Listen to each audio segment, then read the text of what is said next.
Bonjour. Aujourd'hui, nous sommes à Strasbourg au sein du Parlement européen et j'ai l'honneur de recevoir un invité de qualité, Constantin Prikramenos, qui va nous parler de cette étude, une étude explosive. Sur les réseaux des frères musulmans en Europe. Un sujet que vous connaissez, mais surtout qui demande à être approfondi. Donc j'ai l'honneur d'avoir cet invité qui va nous parler un petit peu de ce réseau qui prend de l'ampleur. Et surtout, moi, ma question, c'était de savoir pourquoi ils sont aussi bien organisés, avec souvent l'aval, voire la complicité de politiques et d'institutions publiques. Les deux derniers exemples que nous connaissons, c'est donc le FEMISO, donc, qui est financé par le Conseil de l'Europe, et aussi le financement de la mosquée Miligorus. Donc c'est pour ça que je suis très contente d'avoir Constantin ici à Strasbourg, parce que nous connaissons tous ce scandale de la subvention publique demandée par cette grande mosquée du Miligorus. Et donc voilà cet intérêt pour cette étude et toutes ces questions que je vais lui poser pour savoir comment s'en sortir, quelles sont les conséquences et surtout pourquoi. Donc la première question, Monsieur Constantin Prikramenos, qui vous êtes? Et ensuite nous allons rentrer dans le vif du sujet. Merci de m'avoir invité au Parlement européen.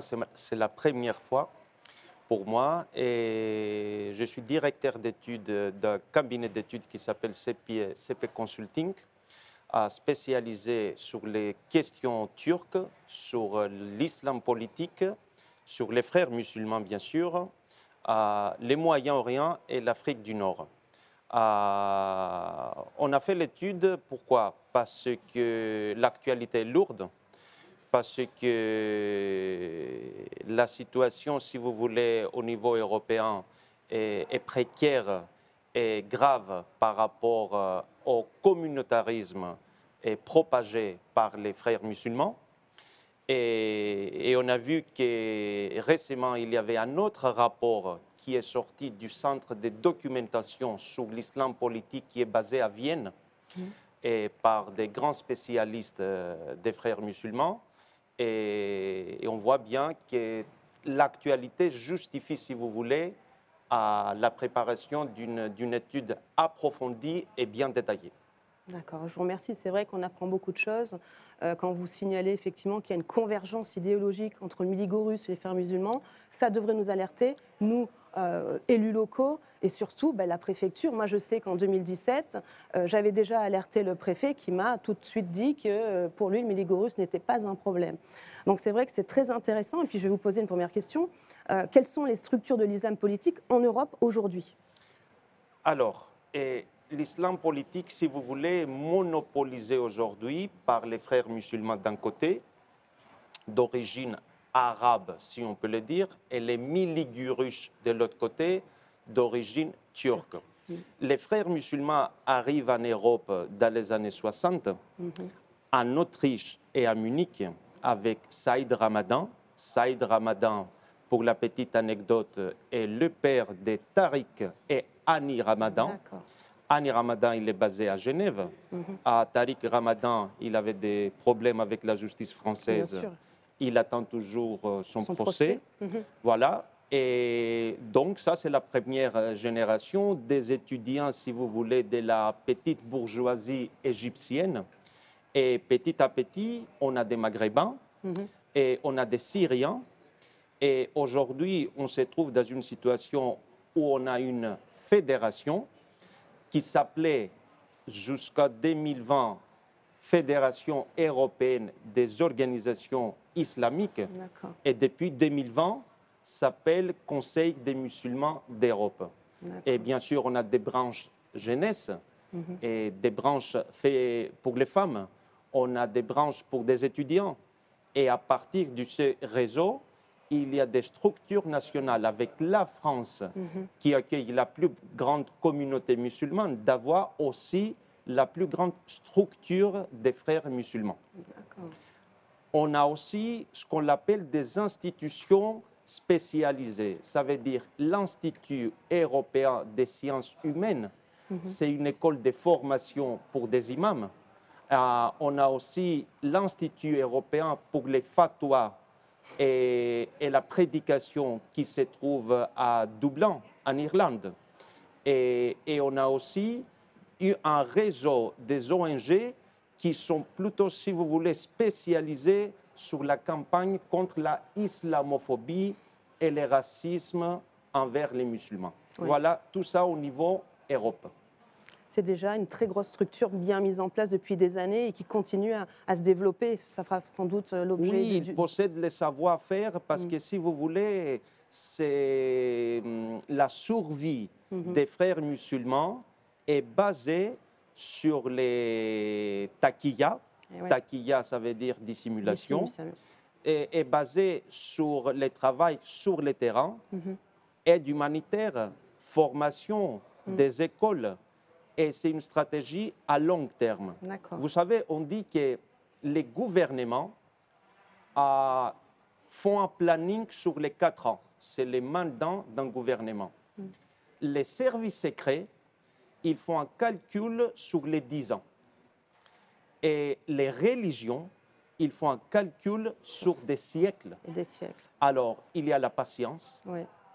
Et ce n'est pas le 2015 ou 2030 qui compte. Oui. Ça va loin. Ça va loin. Et Erdogan, le président turc, il a dit que notre projet, c'est pour des décennies à venir, pour faire la génération dorée.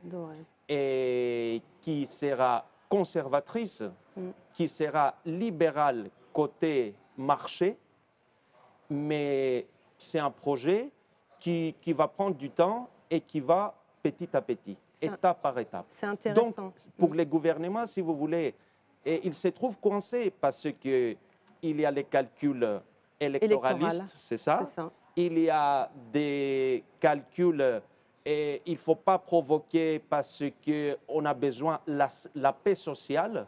Mais tout ça, si vous voulez, c'est un schéma qui est permet vraiment, cette évolution. C'est calculé. Les frères, ils connaissent comment les Occidentaux raisonnent et ils continuent. Ils en profitent. Ils continuent leur projet long terme. D'accord. Merci pour ces précisions. Est-ce que pour vous, l'islamophobie, est-ce que c'est réel ou est-ce que c'est un outil de propagande pour couvrir l'islam politique? Écoutez, le racisme, l'islamophobie, la xénophobie, l'antisémitisme existent. On ne peut pas les nier. Et il faut dire que les frères musulmans aiment gonfler les chiffres, aiment jouer sur les statistiques, aiment prendre la position du victime. Et pourquoi? Parce que ça donne, si vous voulez, accès aussi au financement européen de toute cette campagne contre l'islamophobie. Alors, il se présente comme les porte-parole de la communauté musulmane. Il demande l'argent pour battre l'islamophobie selon leur propre compréhension. Et je vous donne un exemple. Il y a un centre de recherche basé à Ankara, en Turquie, qui est très proche du gouvernement turc. Et en 2018, la Commission européenne, je voulais en parler, à travers du gouvernement turc qui gère la pactole d'argent, a financé une étude sur l'islamophobie. Grosso modo, on finance les Turcs pour accuser des Européens d'islamophobie. Et on ne peut pas trouver des centres de recherche qui sont plus objectifs, qui sont plus, si vous voulez, qui connaissent bien les sujets. Pourquoi il faut faire cadeau aux gens qui aiment faire la propagande et ils jouent sur cette histoire? D'ailleurs, c'est une question écrite que j'ai posée au sein de la Commission européenne. Effectivement, on a constaté que c'était un lobby turc qui était auteur du rapport européen sur l'islamophobie. 127 000 € ce rapport. Et puis il y avait une problématique parce qu'on estimait que cette fondation turque, CETA, qui avait préparé ce rapport, faisait partie de la famille d'Erdogan. C'était déjà une première problématique. Et la seconde, c'est que dans ce rapport, il y avait vraiment, en plus ça tombait en même temps que la décapitation du professeur Samuel Paty, il y avait des accusations d'islamophobie portées à l'encontre des personnalités françaises très précises. Je les cite: Elisabeth Badinter, Zineb El Razoui, Alain Finkielkraut, Walid Al-Husseini, Gilles William Goldanel, etc., etc. Et la réponse de la Commission, puisqu'on a quand même une réponse, c'est que Son rôle, c'était de sélectionner les projets, de ne pas regarder qui étaient finalement ceux qui demandaient ces fonds, et ensuite de ne pas regarder le contenu du rapport. Moi, j'ai trouvé cette réponse était un peu cavalière, d'autant plus que pour d'autres demandes d'études, elle est beaucoup plus rigide quand elle doit verser des fonds. Donc là, je voudrais avoir votre avis aussi sur ce lobby turc. Comme vous l'avez dit, voilà, 127 000 euros, ça reste quand même une somme. On a la réponse de la Commission. Donc pourquoi autant de finalement de posture qui ne veut pas voir en fait? Alors, j'ai lu le texte de votre question. Et à la fin, il y avait encore une question qui demandait à la Commission combien d'argent l'Europe a donné à l'Institut CETA turc depuis 2010. 2010. Et sur cette question, Madame Joron, Ouais. il n'y a pas de réponse côté Commission. Je ne sais pas s'ils snobent ou ils ne connaissent pas, et c'est pour ça qu'ils ne répondent pas. Le problème est qu'à partir du moment où l'Europe donne l'argent au gouvernement turc, normalement l'argent, si vous voulez, passe par le ministère des Affaires étrangères. À l'intérieur du ministère, il y a une agence qui gère les contrats. Et on sait très bien que depuis 15 ans, c'est les réseaux pro-Erdogan, soit des ONG, soit des centres de recherche, qui participent aux offres d'appel, qui gagnent les contrats. Alors, et il faut arrêter dans un moment donné. Pourquoi? Parce que d'un côté, le commissaire qui a répondu à votre question, il a dit « Oui, mais nous, on n'a pas lu cette étude et de toute façon, ça ne nous représente pas. » Oui, mais dans ces cas-là, pourquoi on finance? Exactement. Écoutez, c'est hallucinant. C'est hallucinant. C'est hallucinant. On n'est plus à une hallucination près de la part de cette Commission européenne. D'ailleurs, je reviens sur le sujet du financement. Est-ce que pour vous, l'Union européenne, elle finance finalement directement, indirectement l'islam politique? Et l'Union européenne, par la direction générale du voisinage, je pense appelle, ou des affaires extérieures, donne l'argent dans les cadres. Si vous voulez, il y a ce qu'on appelle l'instrument de l'adhésion pour des candidats. Donc la Turquie, du fait qu'il est un pays avec 85 millions, la Turquie prend le grand morceau du cadeau. Alors, on va sortir dans quelques mois une étude sur les financements européens des ONG et des institutions pro-Erdogan, et on va montrer qu'il y a des centaines de millions d'euros qui passent chaque année côté turc.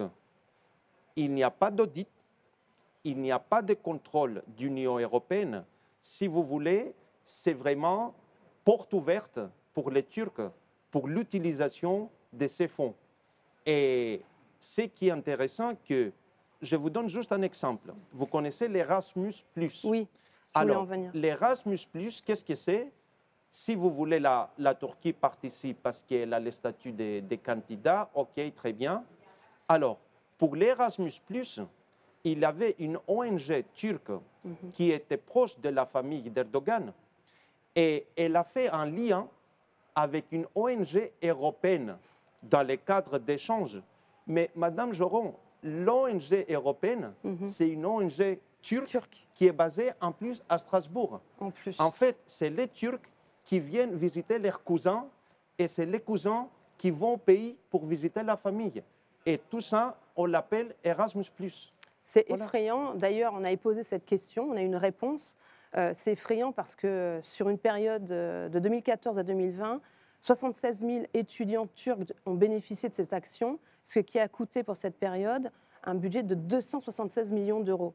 Et on va encore le répéter, la Turquie n'est pas encore dans l'Union européenne. Donc effectivement, c'est scandaleux parce que c'est de l'argent qui aurait pu bénéficier à d'autres étudiants. Et comme vous le dites, finalement, on finance un réseau qui lutte contre nos intérêts. Voilà.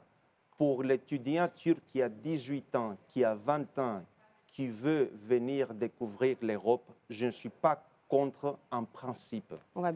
Et l'Erasmus+, c'est vraiment, si vous voulez, pour la coexistence. Le problème est que, ce que je vous dis tout à l'heure, il y a des ONG turques qui prennent l'argent, qui envoient des étudiants turcs aux ONG européennes fondées par les Turcs.